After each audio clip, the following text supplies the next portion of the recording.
Basically, I see degree as a way of like making your employer or people trust that you're willing to do the work, but it's more of the certificates that you have to get to like make them value your skills and say that you're an expert on the matter.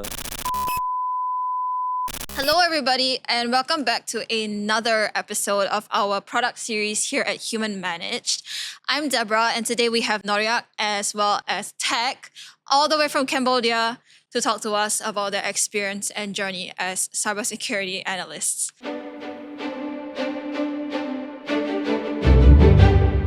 So, hi, guys. Hello. Hello. So, why don't we begin by telling us your name, your role, and how you ended up at Human Managed? Okay, my name is Norak and I started my career with Human Manage as a security operation analyst.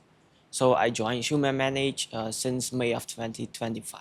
Hi everyone, my name is Tech. I'm currently the CyberOps analyst for Human Manage Blue Team. I got into the role because one morning Noria texted me telling me, "Hey Tech, do you want this job or not?" And then basically here I am as part of the HM's Blue Team.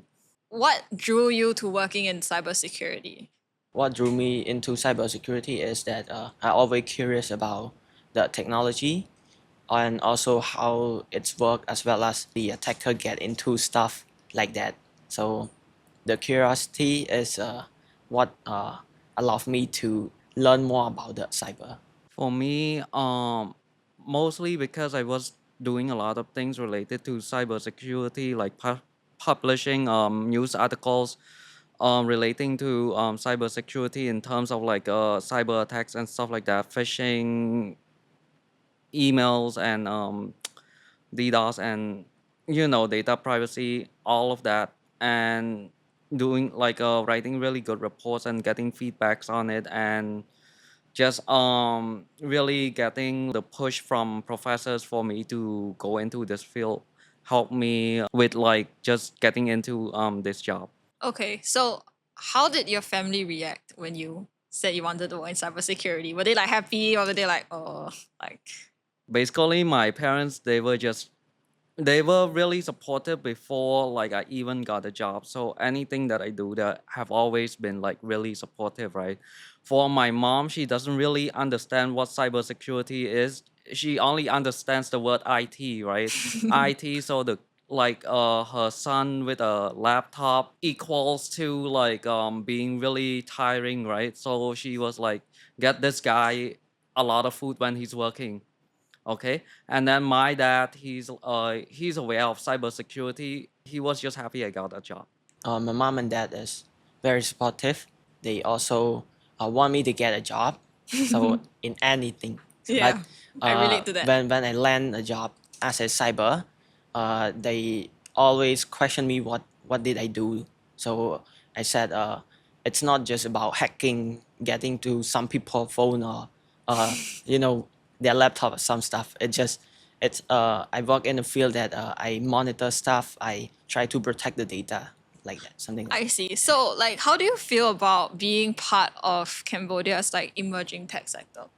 Because it's not something that people really think of when they think of Cambodia, right? that. So for me, I think that cyber is a field that involving in Cambodia. So as a person that be a part of this, it's kind of feel motivated work in that field. So it's allow the this field to develop more in my country. Yes. For me, often I see that we don't really think about it, and we don't really see ourselves as being at the front lines, right? But like the more we think about it, the more we feel the pressure of like being this privileged and lucky to work in these job roles, and also like learn as much as we could. So we probably have to like take in as much as possible, document it, and also share to others in a way that can help them in their own cybersecurity journey as well. Walk us through what you actually do in a typical day during your shift, because you guys do shift work, right? Like since we get assigned like a client, that's how we divide our tasks. between our partner during that shift. Often we switch the clients around, or we just stick to this client for a certain period. We answer their requests. We try to do their daily tasks, and often we get like a request from our own executives. I mean, during like free time when there aren't like much alerts to handle and stuff, I often try to do like automations so Mhm. that I don't have to do a lot of manual things during analyzing the alerts. I often get hit with like requests, other requests, and such. So So, moving on to the topic of like AI and automation, actually, you brought that up. How are you using AI in your work role nowadays? So for me, as I try to embed the AI into our work process, so it can let our work be done faster. So for me, I started to like think positive about AI once I heard from someone said that AI is not replacing people, but it replaces the people that not using AI. After that, I was very fascinating about the AI. I try to think positive about it as well. for me, I try to use AI for tasks that I find very manual and tedious, like the reports generation where I see we're just using templates. So if it's just providing a bit of like an analysis different from last week or something, using AI to generate those like reports would be like really good, right? It saves a lot of time. Something that I would have like taken 4 hours to complete will allow me to like take up only 1 hour of my time during the day, and also small, very small tasks that I don't see as very valuable or meaningful work, as like separating IPs for analysis, creating artifacts for that really help save a lot of time and allow me to do other meaningful work for our team. I mean, you guys are kind of like new-ish to human management and cybersecurity. I mean, obviously you studied it in school, but what was your biggest challenge like transitioning into this new role? So for our degrees, it's up to us to like pick up what we want to get in, right? For me, I didn't really have a clear goal up until like the beginning of this year, where I was just getting and diving into cybersecurity because it's like a secure, and then cloud, and then AI, because like I did well in those classes and got a lot of encouragement.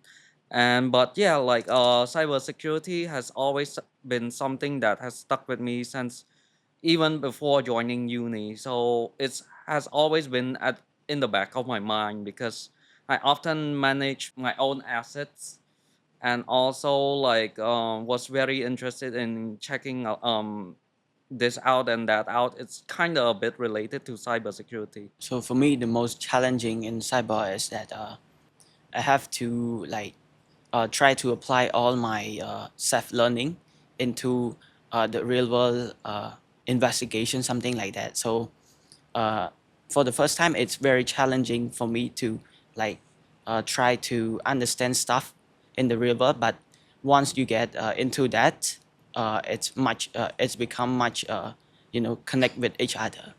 I mean, since tech, you mentioned like your degree was more general, and then Noria, you mentioned that you had to apply a lot of like what you learn in a real world context, which doesn't always translate.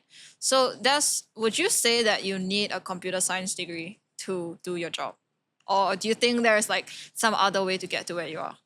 So for me, I think that we doesn't need a degree, but we have to have a knowledge in that. So we can start by doing a self learning, but it's not more on the theoretical stuff. We have to do a practical training. So I have one friend that they started his major in law, but once they want to transition into cyber, to spend like around 4 months to self study and stuff, and uh, it's got her like it's not a job, but it's the company is recognized and they call for an interview. So I don't think that we need a degree in order to get into that field. We just need a specific like a knowledge that can certify by the other company. Yes. Basically, I see degree as a way of like making your employer or people trust that you're willing to do the work and such. But it's more of the certificates that you have to get to make them value your skills and say that you're an expert on the matter, right? I would say there are other ways to get into cybersecurity, such as learning like online courses and also getting certificates and showing that you really do have the skills throughout your work will really help a lot. What misconceptions or like wrong ideas about cybersecurity did you have initially that you had to unlearn? So for me, I think about cyber is like being a hacker, sitting in a dark room doing stuff. But the real thing is that when it comes to cyber, there's a lot of field that you can. So as we are in a blue team. So we not have to sit by ourselves. We have to communicate. We have to work together, cooperate together in order to work efficiently. For me, after witnessing our team's meeting this morning, right, I do know that configuration is like only a part of our operations. It's not supposed to be all of it. But I often see that most of the time we have to deal with the configuration issues, right? We are trying to unlearn that and trying to go back to like doing actual SecOps stuff. So hopefully that gets sorted out quickly. I see. So since you guys are like here, right? So a fun fact, guys, is that we don't have a Cambodia office, and everybody who works in our Cambodia team works remotely. Since you guys are from that remote work environment, would you say what challenges or advantages would you say there are to being a team that isn't all in the same place? I feel like we can always get to work on time, right? No excuses. And also we as teammates we are very coordinated. Even though we are off shifts, we somehow get updated on what's going on during our other teammates like shifts and operations, what it's like. And yes, we are always ready to help from anywhere, doesn't matter what time. And the work and shift is shareable, it's easily shareable. So for me, I think that the disadvantage is that it's sometimes it's get difficult to communicate, but we all try our best to try to collaborate with each other. And the advantages is that we can Tech said, we can be on time because we just wake up and go to work. And then another thing is that we can be helpful, so we can open our laptop anywhere when we're free if we call for help. And speaking of like the location and everything, tech is a very English speaking industry, right? So and English I assume is not your first language. So how do you manage working in a very global English speaking environment? Because our uni is teaching in English, Okay. so we kind of used to that. So in every day, we always like use the English to communicate, to do stuff. So it's not very hard for us to get along with the other. I don't think my English is that good enough yet. Even though I studied it since kindergarten, but I feel like it's not really the language because everyone is very familiar with the terms and such in the office and in our operations already, right? It's more of we are getting used to each other's work personality. Like we have to convey like what's urgent or any type of messages in like an efficient way while keeping a professional tone. And the more we get used to each other, I feel like it's easier to tell each other things regarding whether it's work related or just life in general. Good point, actually. It's about how you use the language to communicate. I guess to wrap up, right? What advice would you give to Cambodian youth who want to get into cybersecurity? For me, like I mentioned before, just get a lot of certificates. Start early as possible. Don't wait until the third year of your uni like I did. start getting it even like during like a bit before uni, but it can also start when you're in your first year of uni. Yep. 20 years of work experience at 20 years old. Yep. And Norak, what do you have to say to I that? think that we have to be questions a lot. So in cyber, we not just like doing stuff like in the pattern, but we have to, if we cannot do this way, so what are the way that we can do? So we have to be curious, and then we also have to learn from the practical side, not just the theory. So thank you so much for coming all the way here and having a conversation with me. I really appreciate it, given that you do shift work and it's so many hours, and then you're also like from a completely different country. I really enjoyed our conversation as well as like my other conversations with your teammates. Hope to talk to you guys again sometime. And to all our viewers who watched until here, thank you so much for watching. Like and subscribe. Share with a friend. And we post every week, so subscribe to our channel. Yes. Okay. Thank you. Thank you, Bye. Deborah. Bye.